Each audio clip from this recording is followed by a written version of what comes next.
Vamos abrir nossas Bíblias em Marcos capítulo 4, versos de número 30, 31 e 32, a parábola do grão de mostarda.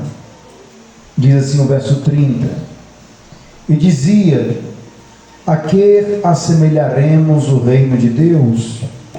Ou com que parábola o representaremos?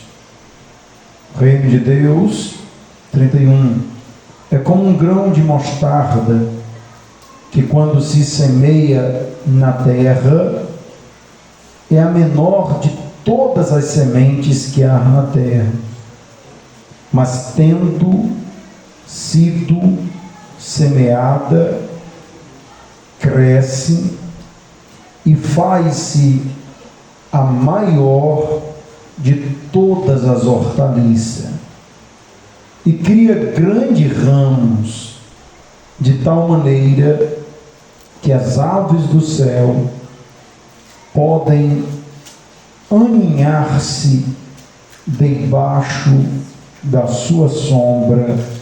E a igreja diga amém. Amém. Meus irmãos, nós estamos dando continuidade à série estudando as parábolas bíblicas, estudando as parábolas de Jesus. Nós já estamos na parábola de número 23. Toda semana nós estamos na casa de Deus estudando uma parábola diferente. Os irmãos sabem que algumas parábolas são maiores, outras parábolas são menores. Cada parábola está inserida dentro de um tema. Algumas falam sobre oração, outras falam sobre vigilância, outras falam sobre a vinda de Jesus, outras parábolas falam da vida cristã, outras parábolas falam sobre o reino de Deus, sobre as coisas espirituais. E todas elas estão inseridas dentro de um contexto. Toda parábola é uma resposta que Jesus está dando a uma situação. A parábola de hoje, a parábola do grão de mostarda, se confunde até com a outra parábola que Cristo fala da fé, quando ele diz que quem tiver uma fé como um grão de mostarda poderá dizer esse monte, vem para lá e vem para cá. Mas esta não é a parábola da fé. Esta é uma outra parábola, é a parábola acerca das coisas do reino de Deus. A parábola é bem pequena, a parábola é simples. Jesus está comparando o reino de Deus com uma semente. Mais uma vez, o contexto é da agricultura. Perceba que Jesus faz tanta questão que o povo compreenda a palavra, que ele não vai usar comparações complicadas, ele não vai usar a astrologia, ele não vai usar métodos científicos para comparar o reino de Deus, mas ele vai usar coisas do dia a dia. Como a maioria dos seus ouvintes eram, assim como nós, agricultores, então ele muito utilizou-se da agricultura, um povo que plantava, um povo que conhecia o solo, um povo que conhecia sementes. Naquela época, de acordo com o conhecimento da Palestina, a menor semente que eles conheciam era a semente da mostarda. Pastor, existe semente menor do que a semente da mostarda? Sim, hoje a gente conhece. Mas naquele contexto, para aquele povo, a menor semente que existe é a semente da mostarda. A semente da mostarda é tão pequena, eu até anotei aqui, que para dar uma grama de semente de mostarda, necessita de 725 a 760 sementes. Imagina contar 760 sementes para dar uma grama de grão de mostarda. Sem dúvida, era a semente menor que eles tinham, menor das sementes da hortaliça. Muito bem, Jesus vai usar essa semente para semelhar as coisas do reino de Deus. Ele diz que esta semente, quando ela é plantada, quando ela é sepultada no chão, quando o agricultor coloca ela no chão já arado, aquela semente logo crescerá e se tornará em uma árvore. Numa árvore. O Senhor Jesus diz que aquela semente tão pequena se tornará na maior árvore das hortaliças.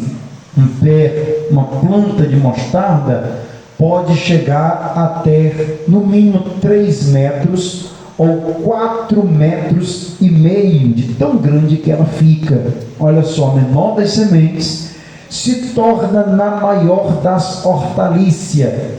A mostarda fica tão grande que, embora sendo uma hortaliça, ela não é plantada em horta, ela é plantada no campo. Perceba, é a única hortaliça que não é plantada em horta, é plantada em campo. Diz que ela cresce tanto, chega a 3 metros ou 4,5 metros, e ela não cresce só para cima, ela cresce inclusive para os lados. Diz que ela cria muitos ramos, muitos galhos. E diz também Jesus que aquela sementezinha que foi sepultada se transformou em uma grande árvore, ao ponto de atrair os pássaros. Isso mesmo, a mostarda, ela é uma hortaliça muito apreciada pelos pássaros. Por isso que os passarinhos vão para os seus galhos, visto que as folhas da mostarda também é uma folha muito grande. Então dá para ali o passarinho fazer o seu ninho, esconder o seu ninho, e dar também para os pássaros ficar na sombra desta grande árvore. Jesus está dizendo que assim como essa semente era tão pequenininha, se tornou tão grande, assim como essa semente era tão insignificante, ao ponto de não alimentar ninguém. Quem é que consegue encher a barriga com 100 gramas de mostarda? Ninguém consegue. Mas Jesus disse que assim como esta mostarda é o reino de Deus, começa pequeno, começa insignificante, mas quando é depositada no solo apropriado, ou seja, no coração certo, o reino de Deus pode alcançar proporções inimagináveis. Ninguém imagina o quanto o reino de Deus pode crescer e o quanto as aves, ou seja, outros seres, podem se beneficiar quando o reino de Deus cresce. Pois bem, o versículo 30, que é o primeiro versículo da parábola, eu vou pedir para que os irmãos leiam, e eu vou explicar aqui versículo por versículo, embora eu vou me deter mais no verso 31, mas precisamos começar no verso 30. Todos juntos no 2, vamos lá. 1, 2.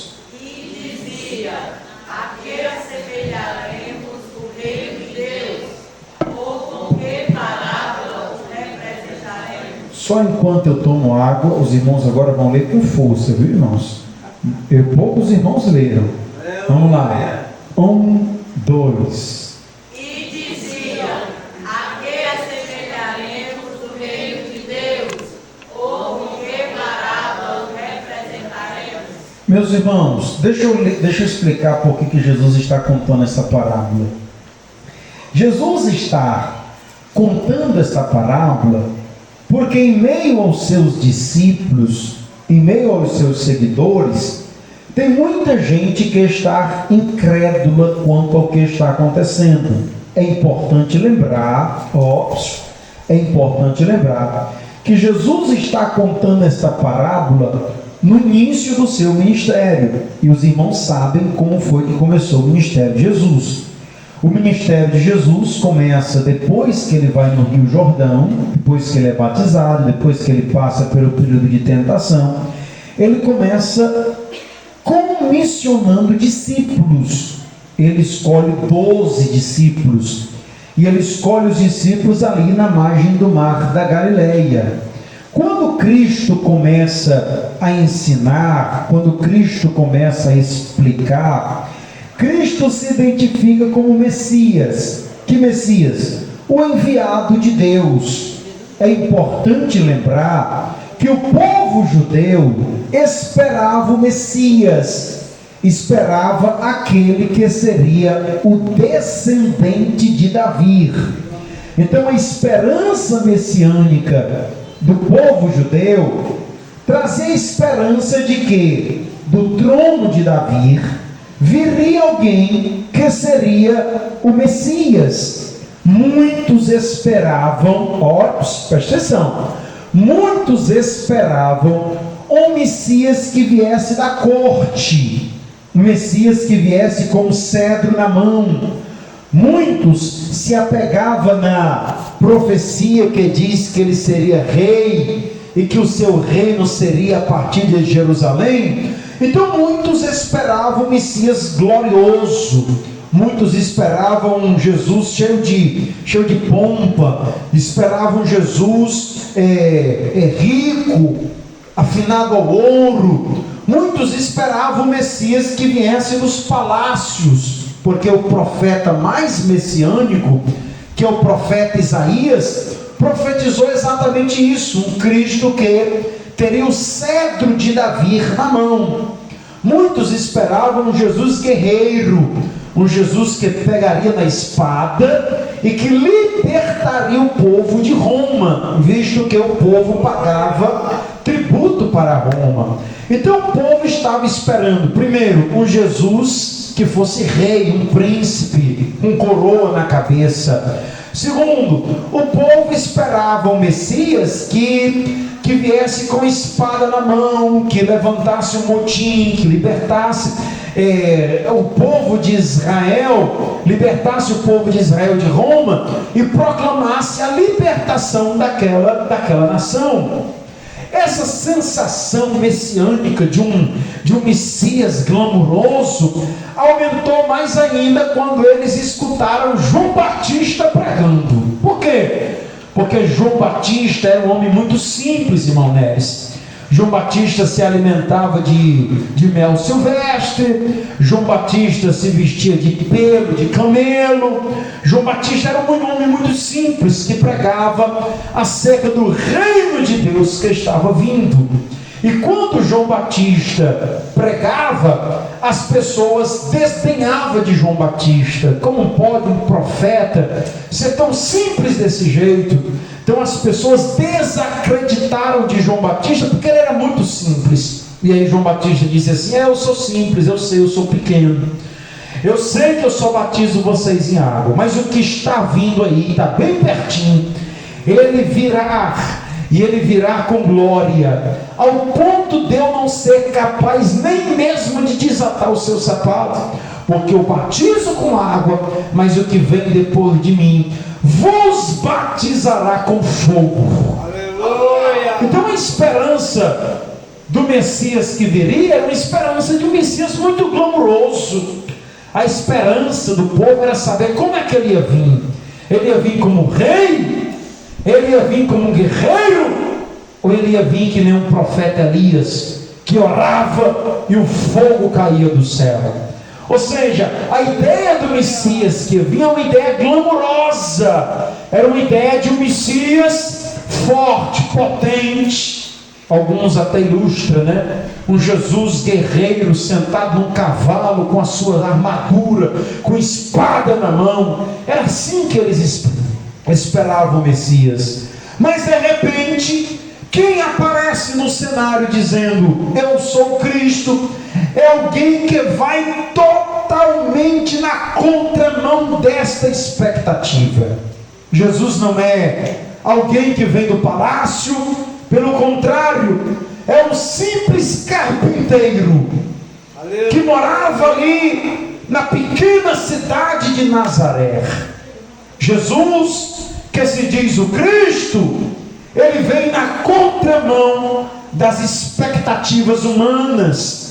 É alguém que se veste simples, que fala simples, é alguém que não vem com a espada na mão, pelo contrário, ele vem com poucos pães nas mãos. Que Jesus é esse?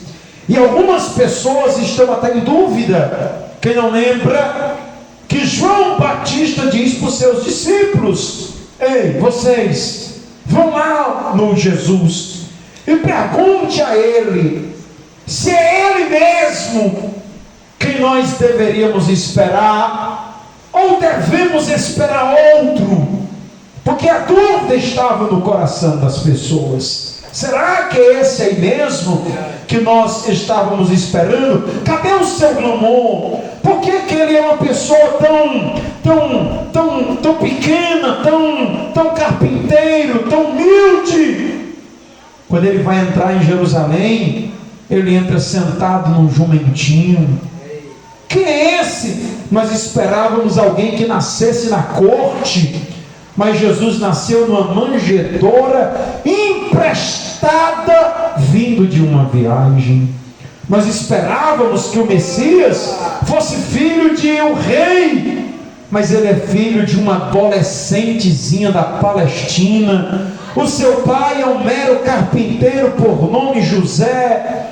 Jesus vem na contramão das expectativas humanas, e as pessoas estão sem compreender.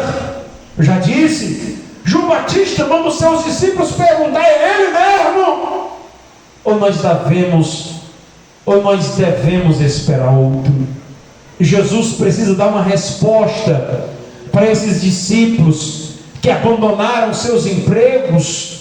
Levi tinha um emprego que ganhava bem, era coletor de impostos, trabalhava na coletoria, de repente largou tudo. Para quê? Para seguir Jesus. E Jesus diz assim: quem quiser vir após mim, tem que abandonar suas coisas, não vai ter lucro financeiro me seguindo. O que Jesus diz é: vocês querem vir após mim?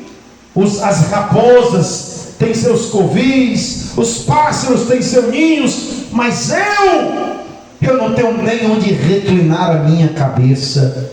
Que Jesus é esse, pobre, que não tem dinheiro para dar alimento para uma multidão que está clamando? Que Jesus é esse, que tem sono? Na hora da tempestade ele estava dormindo. Um Jesus frágil, um Jesus que tem fome. Não era esse o Messias que nós aguardávamos. E aí Jesus precisa dar uma palavra de esperança para esses que estão vivendo os dias das primeiras coisas. E a resposta que Jesus dá para eles é contando essa parábola. Jesus pergunta: a que eu assemelharei o reino de Deus? Que parábola eu posso comparar? Ou seja, a parábola do grão de mostarda é uma resposta para aqueles que criaram expectativas medonhas em torno da promessa de Deus e as suas expectativas não foram alcançadas. Muitas vezes a culpa nunca é de Deus, a culpa é daqueles que colocam expectativas erradas e se baseiam em promessas que Deus nunca as fez. Por quê, pastor? Porque o reino de Deus é diferente. O reino de Deus não começa grande, glamuroso, para terminar pequeno. O reino de Deus começa pequenininho, quando ninguém dá nada, aleluia, como um grão de mostarda, mas sendo o reino de Deus, vai crescer e vai prosperar. Eita Jesus, deixa eu abrir um parêntese aqui nessa mensagem. Talvez esses dias Deus tenha te dado uma fé bem pequenininha, talvez esses dias Deus tenha te dado um grãozinho de mostarda, mas eu quero dizer que se foi Deus quem te deu, se foi Deus quem colocou na tua mão, não se preocupe. O que é pequeno, se nascer em Deus, vai crescer e vai prosperar e vai alcançar uma dimensão que ninguém vai compreender. Quem está entendendo o que Deus está dizendo? Vamos para o verso 31. É aí onde eu quero explicar algumas coisas. Na verdade, eu anotei aqui 5 verdades que eu preciso explicar aqui nesse texto. Vamos lá, no 2, bem bonito. 1, 2. É como um grão de mostarda, que quando se semeia na terra, é a menor de todas as sementes que há na terra. Repita comigo, a menor. A menor. Diga mais forte, diga a menor. A menor. Olhe, meus irmãos, à luz das Sagradas Escrituras, tudo que Deus faz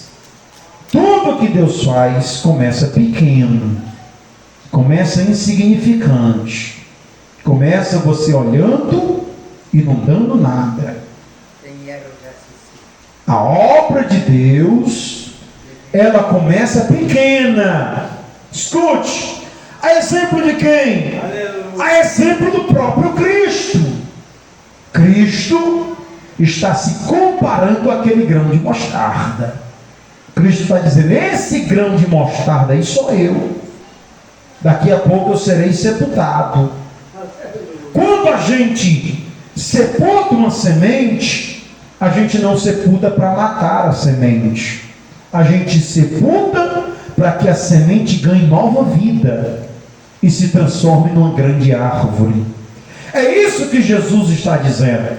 Jesus está dizendo, vocês olham para mim e veem em mim apenas um galileuzinho. Vocês olham para mim e veem em mim apenas um filho de um carpinteiro.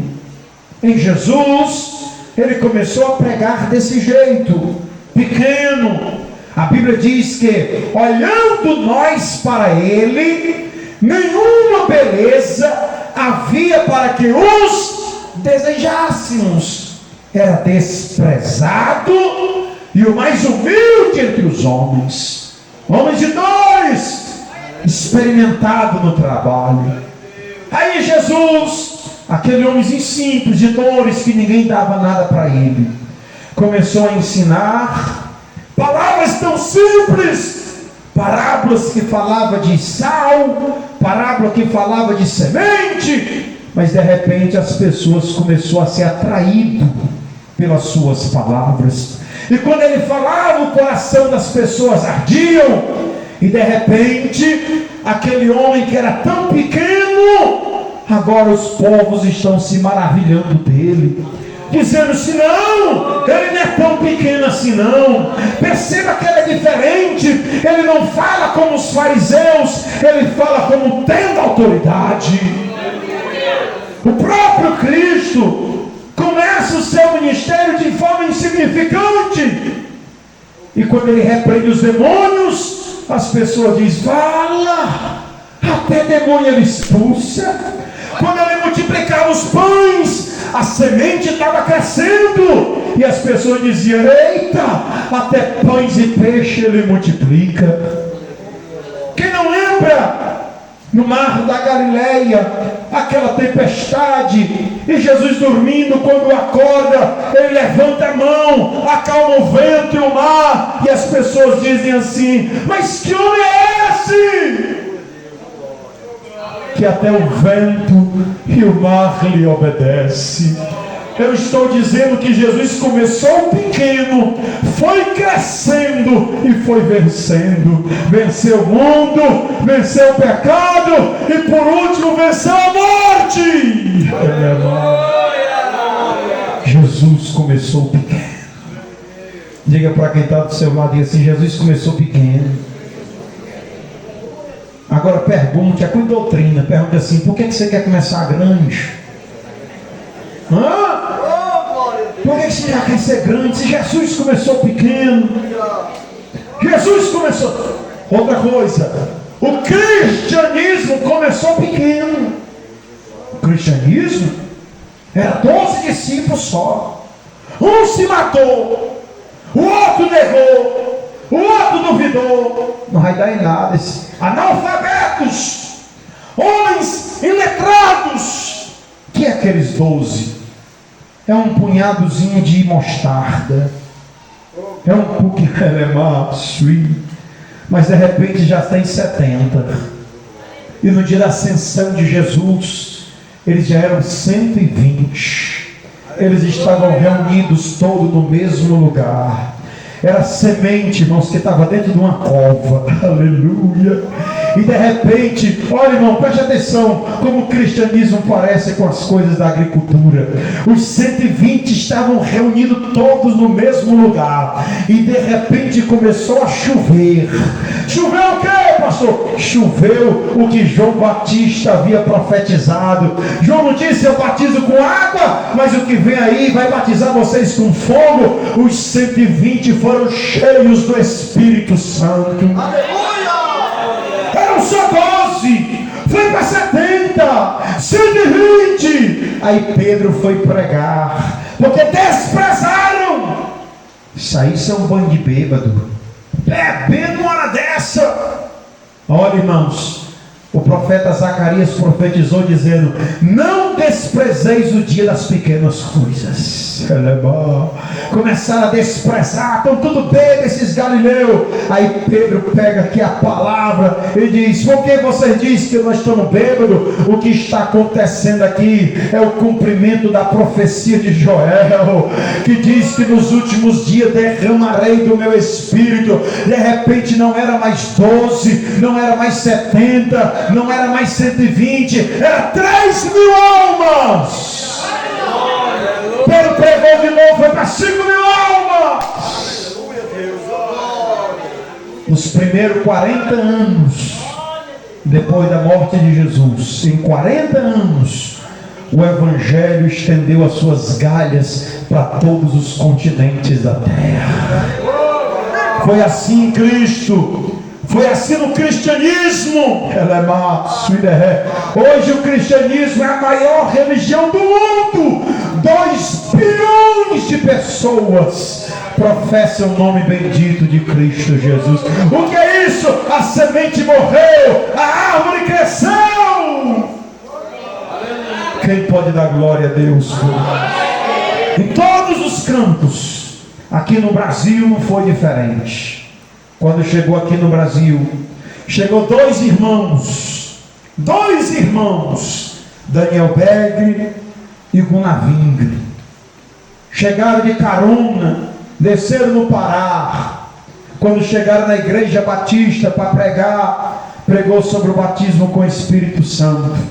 E o pastor da igreja batista disse: esses 2 estão doidos, expulsa ele daqui. Eles abriram uma igreja debaixo de uma mangueira. Muitas vezes, Daniel Berg, que trabalhava de sapateiro, consertava sapato para ganhar dinheiro, enquanto o Gunnar Vingre pregava o Evangelho e fazia discípulos. Muitas vezes comeram manga verde debaixo de uma mangueira. Era só 2 jovens suecos, mas de repente alguém mais foi batizado com o Espírito Santo.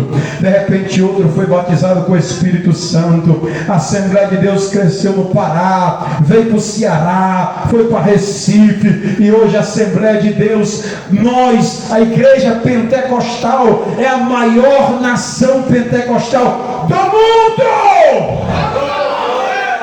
Começou como? Começou pequeno, mas cresceu. Aleluia. Quem está entendendo a mensagem hoje? Não despreze o que Deus te deu só porque é pequeno. Se tiver nas mãos do Senhor, vai crescer. Eita, aqui na Andresa foi diferente, irmão Mundinho? Foi diferente aqui? Em lugar nenhum, irmão, foi diferente. Começou só com o irmão Zé Ricardo. Mundinho, e o pessoal dizia: que Mundinho? Mundinho preto. Mundinho preto. Zé Cicia, Luiz Pombo, Jael, ao nome, irmãos. Se congregando numa igrejinha feita de taipa. Não foi assim, Mundinho? Aí quem olhava desdenhava, quem passava jogava pedra. Que é isso? É só um grãozinho de mostarda, é uma coisa insignificante. Só que eles foram evangelizando, ganhando almas, ganhando almas, ganhando almas. O grão de mostarda germinou. Hoje nós não somos só 4, hoje nós somos só 10, hoje nós não somos só 50. O Evangelho se espalhou em todo o nosso distrito, em toda a nossa cidade. Por quê? Porque esta obra é de Deus, e obra de Deus ninguém pode deter. Ei, Damasco! Imagina se o irmão Jim no começo tivesse aconselhado ao irmão Luiz Pão: homem, vamos para casa, que isso aqui não vai dar em nada. Foi assim, irmão bonito, que o senhor fez? Mandou eles ir para casa porque era muito pouco? Eles sabiam que ali era o reino de Deus. Eles dobravam seus joelhos nos bancos velhos de madeira. Fizeram banco de carnaúba, irmão?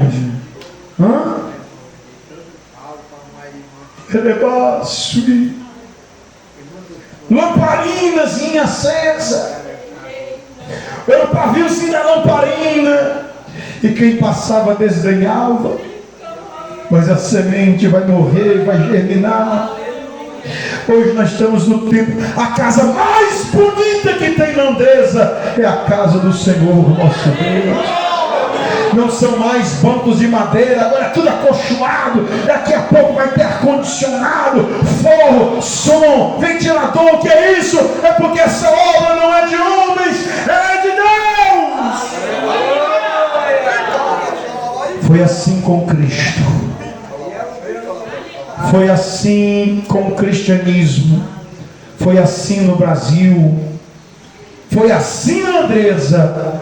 E eu quero pregar para a tua vida e dizer que assim também será na tua vida. Não despreze o chamado que Deus te deu só porque é pequeno. Não despreze o cargo que Deus te confiou só porque é pequeno. Hoje você pode ser só um porteiro. Hoje você pode ser só um cooperador. Hoje você pode ser só alguém do conjunto. Mas se há uma chamada viva no teu coração, você vai crescer na presença daquele que era, que é e sempre será.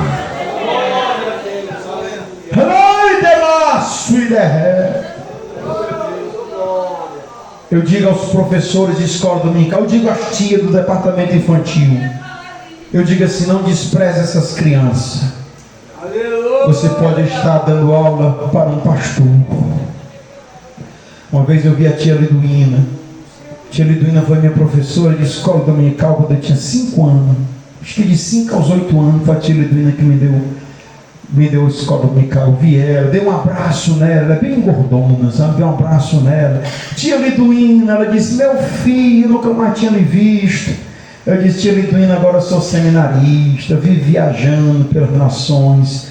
A tia Liduína começou a chorar. Eu disse: o que foi, tia Liduína? Ela disse: bem que Deus me disse que eu zelasse por aquelas crianças, porque eu estava dando aula para missionários. Às vezes a gente quer desprezar uma criança na casa de Deus só porque conversa muito. Às vezes a gente quer desprezar uma criança na casa de Deus só porque faz barulho. Você não sabe, de repente é um grão de mostarda, amanhã poderá ser um grande pregador do santo evangelho. Ninguém despreze a semente de mostarda. Quem está entendendo o que Deus está dizendo? Vamos para o próximo versículo, 32. Tem outras verdades que eu quero dizer aqui no 32. Vamos ler bem forte, irmão, no 2.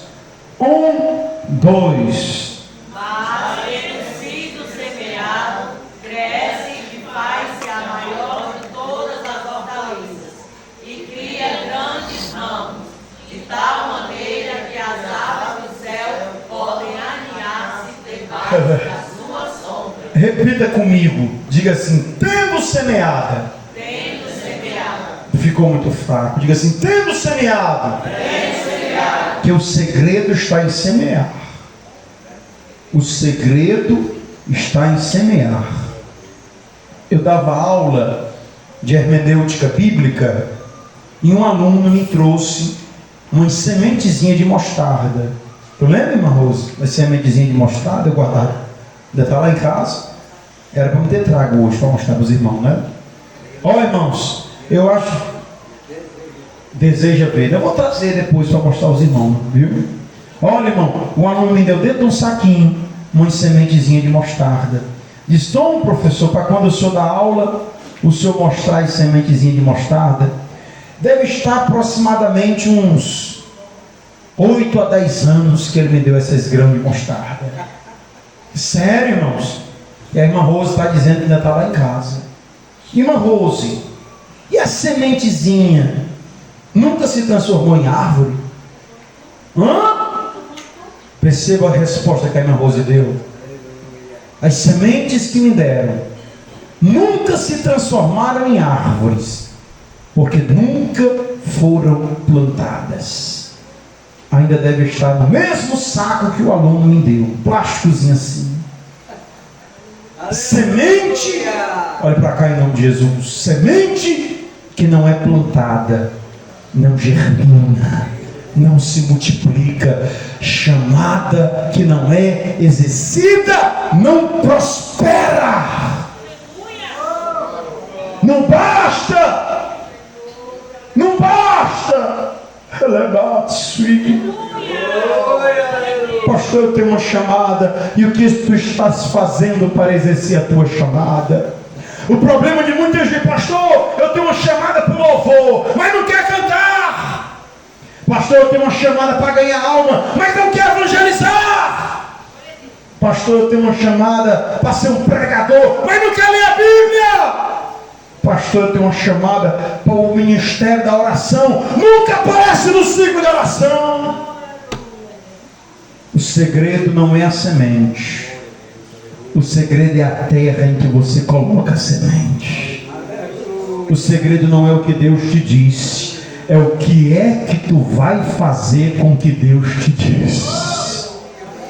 É o que é que você vai fazer com a promessa que Deus te fez. Porque alguns têm a promessa de Deus, arma uma rede, vai se deitar e dormir.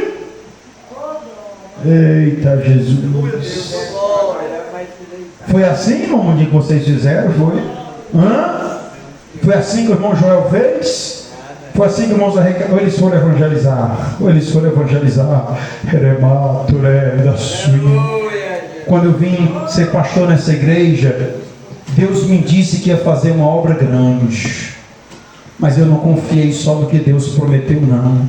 Eu fui ralar, eu fui orar, eu fui trabalhar, eu fui colocar a mão na massa. Sabe por quê, irmãos? Não basta ter a semente, tem que plantar a semente, porque aquele que olha ao vento nunca semeará. Quem tem promessa de Deus aqui no seu Pergunta o crente do teu lado: o que é que você está fazendo para que as coisas de Deus aconteçam?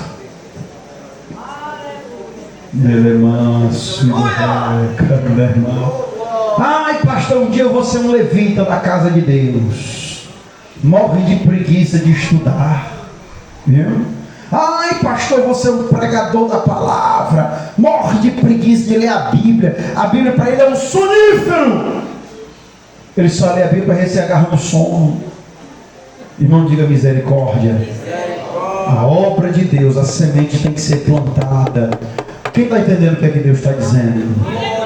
Outra coisa, repita comigo, porque ali diz, tendo sido semeado, cresce e faz-se maior de todas. Repita comigo: cresce e se fez maior de todas.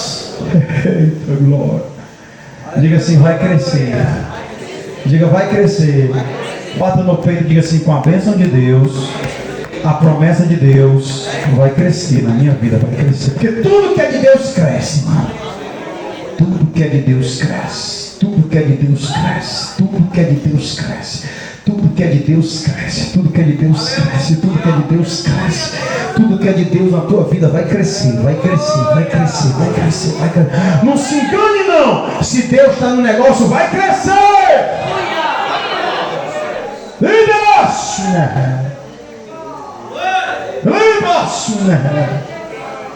Nós fazendo aqui um encontro de obreiros para preparar o jantar. Aí uma Rose disse assim: mais ou menos quantos homens? Vou fazer uma pesquisa. Congregação tal, vem quantos obreiros? Congregação tal, vem quantos obreiros? Moeus do Itapeim, vem quantos obreiros? Ele disse: 8. 8 obreiros do Itapeim. E quando eu disse para alguém, disse: lá tem 8 crentes. Que só era 4. Mas quando é de Deus, cresce. Quando é de Deus, cresce. Acho que domingo passado tinha uns 30, 40 irmãos na igreja. Quem é esse povo? É o povo que está aceitando a Jesus, é o povo que está vindo de longe, é o povo que está vindo de fora, porque quando Deus está no negócio, o negócio cresce. Eita, que o pastor vai pegar pesado agora, ó. Se você colocou a mão no arado e o negócio atrofiou, se você pegou no ministério e o negócio se acabou na tua mão, você está precisando do reino de Deus dentro de você.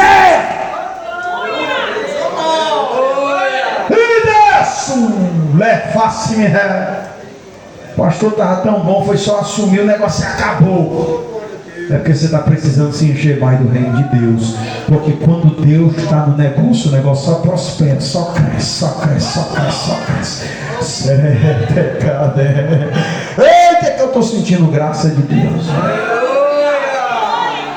O Elias disse para o Acabe: Acabe, olha para o céu, está vendo alguma coisa? Estou não. Olha de novo. Está vendo alguma coisa? Estou não. Olha de novo. Está vendo alguma coisa? Estou não. Olha de novo. Foi na 7ª, foi. Que ele olhou e disse: está vendo alguma coisa? Mas é mesmo, não está vendo. Mas tu está vendo alguma coisa? Estou. O quê? Não pode nem se dizer. É uma nuvem. E aí? Mas é tão pequeno. Quantos anos sem chover, irmão? 3 anos sem chover. O que é uma chuva? O que é uma nuvenzinha do tamanho da mão de um homem, irmãos? O Acabe olhou e disse assim: nem que não está vendo, é só uma nuvenzinha bem pequenininha. Tem gente que olha para você e despreza você. Tem gente que olha para você e não dá nada por você. Tem gente que olha para você e diz que você é só uma nuvenzinha. Tem gente que ainda diz que você é nuvem sem água. Aí o Acabe olhou e disse assim: isso aí não dá nem um pingo. Aí o Elias disse assim: está vendo essa nuvenzinha? Escuta! O Acabe desprezou a nuvem só porque a nuvem era pequena. O Acabe disse que naquela nuvem não ia sair nem um pingo d'água. Aí o Elias disse assim: pois eu acho melhor tu tirar teu cavalinho da chuva, tu subir na tua carruagem e tu mete o pé na carreira, então tu vai se molhar, porque o que agora é pequeno aos teus olhos vai ganhar uma proporção tão grande. É igual o grão de mostarda, começa pequenininho, mas colocado na terra, seremai, quené. Quem está entendendo o que Deus está dizendo aqui? Quem está entendendo?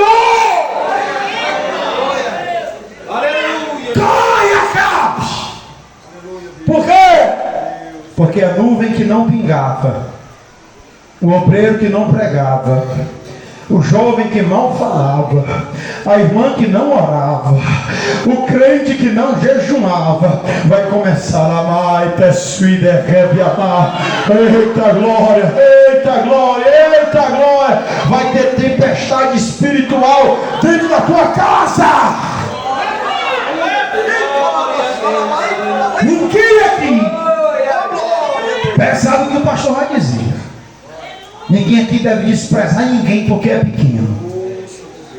Aqui ninguém é para ser desprezado, porque caiu e se levantou e caiu de novo, porque isso e aquilo. Vai para lá, Satanás. Aqui não é lugar para grandes, aqui é o lugar dos pequenininhos, dos grãozinhos de mostarda, que Deus vai levantar para fazer uma grande obra neste lugar. Olha o texto: cria grandes ramos. Repita comigo: cria grandes ramos. O que é isso, pastor? Esses ramos e as galhas. Sabe o que é isso aqui, irmãos? É crescimento para os lados. É crescer para os lados. Para quê, pastor? Para as aves virem pousar. O crente, irmão, ele tem que ter 3 crescimentos. Primeiro, o crente tem que crescer para baixo. Tem que crescer para onde, irmão? Para ter raiz. Não é as irmãs que cantam, né? Mas para ter raiz. Quem tem raiz, né? Tem que ter raiz. O crente tem que crescer para baixo. Por isso que a gente se ajoelha. Por isso que a gente jejuma, que é para crescer para baixo. Depois o crente tem que crescer para o alto. Rumo a quem? Rumo a Deus. Mas os crentes também têm que crescer para o lado. Olha, irmãos, é pesado o que o pastor vai dizer, mas o pastor vai dizer. Crente que não almeja o crescimento, o reino de Deus não está nele. Vou repetir. Pedir os irmãos para me ajudar. Diga assim: crente que não almeja o crescimento, o reino de Deus não está nele. Não está nele, não está nele. Por quê, pastor? Porque o reino de Deus é como um grão de mostarda. Hoje está pequeno, mas amanhã está crescente e amanhã está grande. Tem crente que faz anos que ele está na igreja, ele é daquele mesmo tamanhozinho, ele só canta os mesmos hinos, ele só lê o mesmo texto, ele só sabe o mesmo versículo, ele só prega a mesma mensagem, ele não cresce, ele não aprende coisa nova. Está faltando o quê, pastor? Está faltando se encher do reino de Deus. Cutuca o crente que está do teu lado e diz assim: eu quero lhe ver crescendo, irmão. Quero lhe ver crescendo. Cresça, cresça. Criamos para onde? Para os lados. Aí para terminar, irmãos, ó, vamos ler o versículo todo? Vamos ler o versículo todo. Todinho no 2. 1, 2.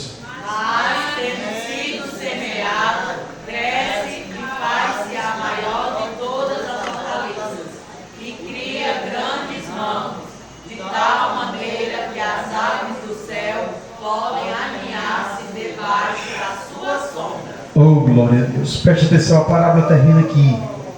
A parábola termina aqui.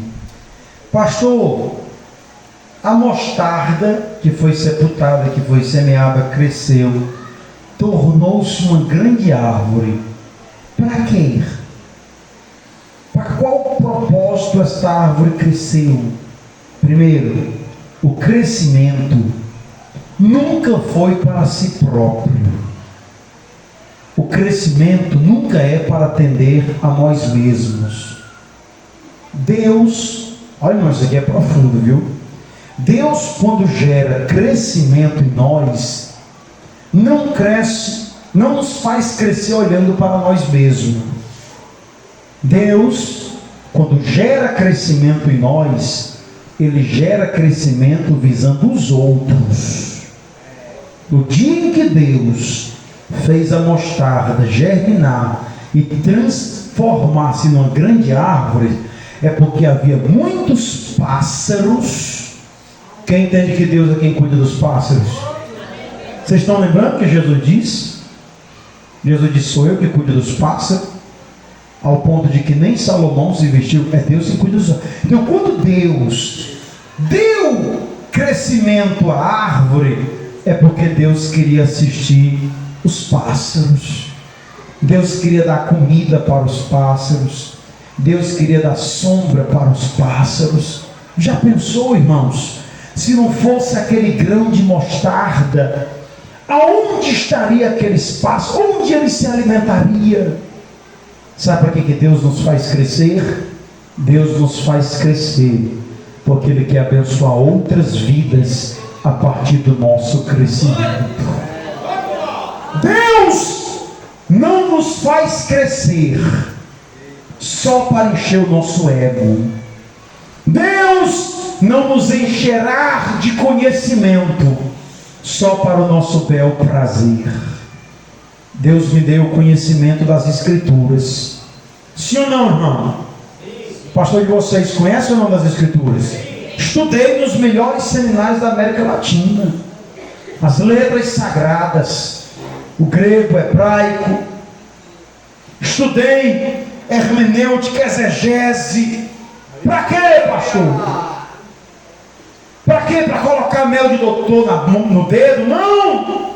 Para satisfazer meu ego? Não! Quando Deus estava me dando conhecimento, Deus estava visando a sua própria igreja.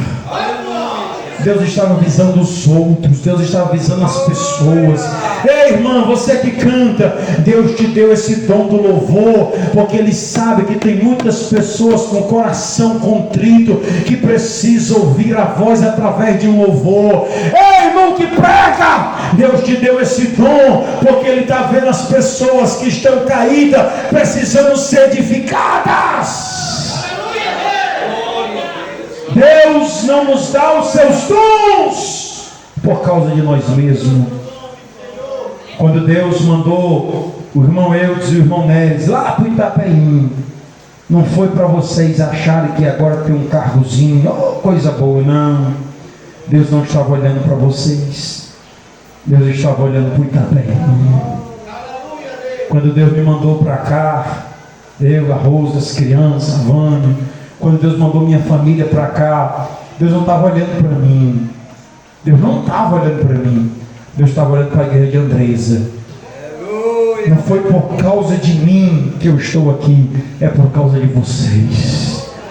Pastor, na Bíblia está, Efésios 4:11, Ele mesmo concedeu, Ele é quem dá pastores para a igreja, visando o aperfeiçoamento dos santos. Quando estiver fazendo a obra de Deus, não faça por você, faça pelo reino de Deus e pelas pessoas. Deus falou muito forte ao meu coração. Eu estava na Coreia do Sul, do outro lado do mundo, né?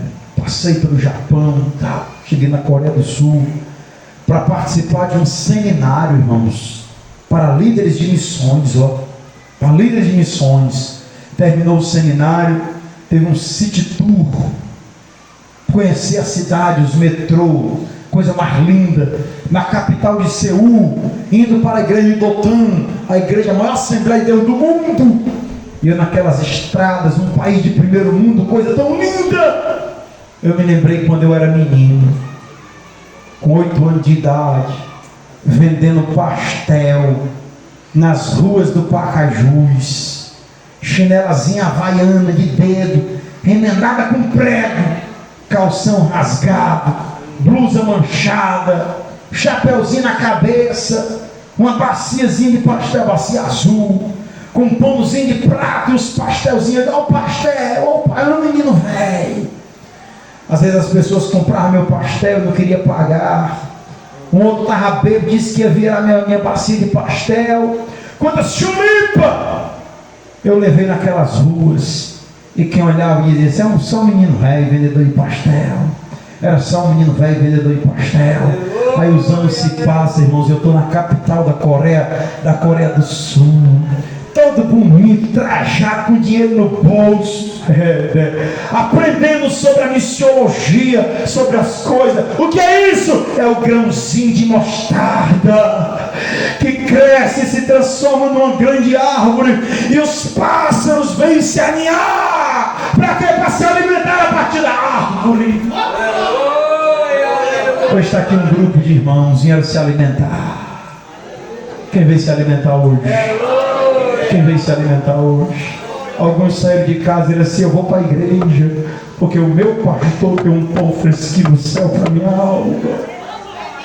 São pessoas que estão sob a minha sombra, são pessoas que estão pousando nos meus ramos, se alimentando daquilo que Deus fez na minha vida. E Deus te trouxe esse culto de doutrina para te dizer, não despreze a promessa que Deus te fez. Você precisa germinar a semente, você precisa colocar sua fé em ação, você precisa fazer alguma coisa, porque tem gente com fome, esperando algo que vem de você. Cutuca o crente que está do lado e pergunta, você crê? Você crê? Tem gente esperando. Tem gente esperando, tem gente esperando, tem gente esperando. Já pensou, irmão, se eu tivesse dito não ao meu chamado? Já pensou se quando eu tivesse vindo visitar a igreja, que eu vim visitar a igreja no dia da posse, não foi? Eu tivesse visto aquela igreja descoberta. Não estava descoberta a igreja no dia da minha posse? Quem estava aqui no dia da posse, pastor? No dia da posse, olha. Igreja descoberta, piso todo quebrado, umas portas empenduradas. As portas estavam empenduradas numa corrente aqui, não era não? A casa pastoral, quando eu fui abrir o portão, disse: esse portão não abre não, por causa do ferrugem. Aí eu fui abrir o outro de ripa. A irmã Rose que abriu o portão rei na mão dela. Foi assim, irmã Rose. O cupim comendo de irmão. A pessoa, irmão, se eu tivesse desprezado, não vou dizer não, que é para os irmãos não me interpretar mal, né? Quando eu vi o quarto onde ia ficar o menino, chão batido ainda. Chão batido, não tinha piso naquele primeiro quarto, não. Para que os irmãos que reformaram a casa, né, junto comigo. Já pensou se eu tivesse olhado assim: isso é só um grãozinho de mostarda, eu vou ficar fazendo o que eu sei fazer mesmo. Mas Deus tinha me dado uma palavra, e o crente é guiado pela palavra, e é uma palavra de Deus para você essa noite. Você precisa crer que o melhor de Deus está por vir. O teu marido vai se converter de verdade, os teus filhos vão se firmar na casa do Senhor, o teu ministério vai prosperar. O que Deus começou, o Deus que começou a boa obra, aperfeiçoará até o fim. Quem crê nessa palavra, diga amém. Eita glória a Deus, quem crê, diga amém. Dá um aperto no irmão que está do teu lado e fala: tu crê nele, irmão? Fique em pé em nome de Jesus. Fique em pé em nome de Jesus. Deixa eu te usar para, enquanto eu te curo, eu cuido de tudo. Ele te faz chorar. Deixa eu te usar para curar. Deixa eu te usar para salvar.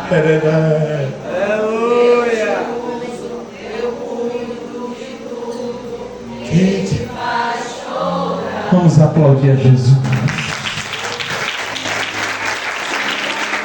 Olha para a pessoa que está do seu lado. Quem está do teu lado? Quem é? Você sabe? Cuidado. Você pode olhar para o seu lado e dizer assim: é só um grão de mostarda. Você pode olhar para o seu lado e dizer assim: é só. Quem está entendendo o que Deus está dizendo?